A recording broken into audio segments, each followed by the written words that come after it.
You can fool all of the people some of the time, and some of the people all of the time, but you can't fool all of the people all of the time. Greetings, I'm Dr. Will of Dr. Will's Academy, and I'm glad to have you here. You can't please everyone, nor should you seek to, because you won't please anyone, least of all yourself. As Dylan Moran said that. If you've already subscribed to the channel, thank you. If you'd like more content like this, then hit the subscribe button and the bell below to be notified of new content when we upload it. How do I make my course interesting? Well, to whom? Seriously, you cannot please everybody. Don Rickles, comedian of earlier generation, once said, "When you stand alone and sell yourself, you can't please everyone. But when you're different, you can last." As a course creator, you are selling yourself. Make no mistake. You are the only one who does you. It's your greatest differentiator. So always keep your students in mind. Your customer avatar. You know the customer description that every course creation coach under the sun tells you to create? That description that you haven't written up yet? Yeah, that one. So with your audience in mind, with that avatar in mind, here are a few tips to keeping things interesting. Start with a question. That gets them thinking.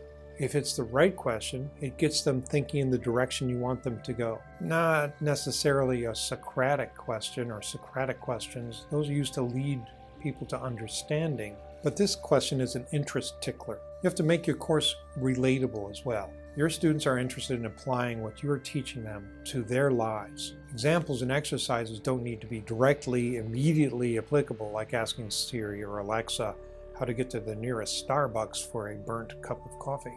Let's focus more on the why. The why will be more universal than the how. And tell a story. I once had a chemistry teacher who began most classes with a story that was relevant to chemistry and life, and often related the subject to the day's class. It captures the student's interest, it aids memory, and makes the teacher more memorable.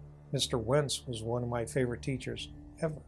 Connect to the current. Not everybody is going to need you to outline exactly how your material relates to current events. Not every subject matter is necessarily relevant to current events. If you're teaching people to play a musical instrument, like a lute, let's say, you can talk about contemporary lute superstars,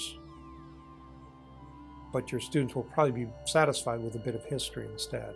That said, humor. No, you don't need to turn every class into a stand-up comedy routine, unless you're teaching stand-up comedy, but I digress. Combine telling a story with a bit of humor, or use a humorous story, or throw in a relevant cartoon into the slide deck. It'll go a long way to helping people stay tuned in to your class. People are not going to be listening for longer than about 20 minutes in any one segment.